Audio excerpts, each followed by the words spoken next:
Isu mengenai dugaan ijazah palsu Presiden Joko Widodo Jokowi merupakan salah satu topik yang cukup lama bergulir di ruang publik Indonesia, terutama di media sosial. Berikut adalah rangkuman konten yang objektif, informatif, dan terstruktur mengenai asal-usul isu tersebut, klarifikasi yang telah diberikan, hingga status hukumnya. Asal-usul isu ijazah palsu. Isu ini mulai mencuat secara masif ke permukaan menjelang pemilu dan kembali menghangat pada akhir tahun ke-2022. Pemicu utama tuduhan ini berawal dari sebuah gugatan hukum yang diajukan oleh seorang penulis bernama Bambang Trimulyono, penulis buku Jokowi Undercover, ke Pengadilan Negeri Jakarta Pusat pada Oktober tahun 2022. Poin tuduhan: Jokowi dituduh menggunakan ijazah S1 palsu dari Universitas Gadjah Mada UGM saat mendaftarkan diri dalam pemilihan Presiden Pilpres ke-2019.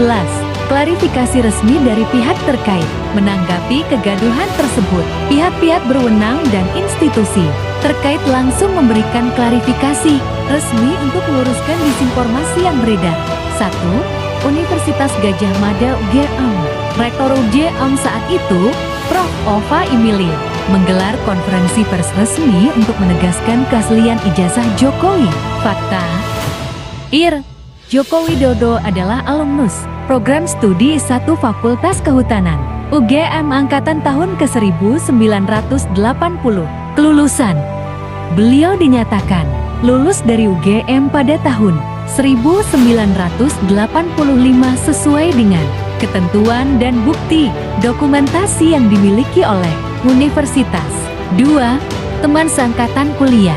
Sejumlah teman kuliah Jokowi di Fakultas Kehutanan UGM angkatan 1980 juga muncul ke publik. Mereka membawa bukti foto-foto masa kuliah, wisuda, dan memori kolektif saat menempuh pendidikan bersama Jokowi untuk membantah tudingan bahwa Jokowi tidak pernah kuliah di sana. 3. Komisi Pemilihan Umum KPU menegaskan bahwa seluruh berkas syarat pendaftaran Pilpres, termasuk ijazah milik Joko Widodo, telah melalui proses verifikasi keabsahan yang ketat, sesuai dengan hukum yang berlaku sebelum ditetapkan sebagai calon presiden. Perkembangan dan status hukum.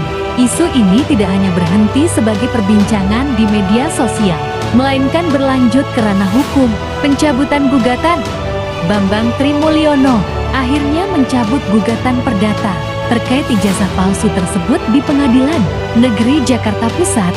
Pencabutan dilakukan karena kendala teknis pembuktian setelah Bambang Tri ditahan atas kasus lain, kasus hukum Undang-Undang ITE. Bambang Trimulyono bersama Sugiknur Gusnur kemudian diproses hukum atas tuduhan ujaran kebencian dan penyebaran berita bohong (hoaks) terkait konten-konten mereka di YouTube, termasuk soal isu ijazah tersebut. Pengadilan menjatuhkan vonis hukuman penjara kepada mereka. Kesimpulan: berdasarkan bukti dokumentasi dari UGM, kesaksian rekan seangkatan, serta hasil verifikasi lembaga negara KPU, isu mengenai ijazah palsu Pak Jokowi telah dinyatakan tidak benar (hoaks) secara hukum dan administratif. Keaslian ijazah S1 Kehutanan UGM milik Joko Widodo adalah sah.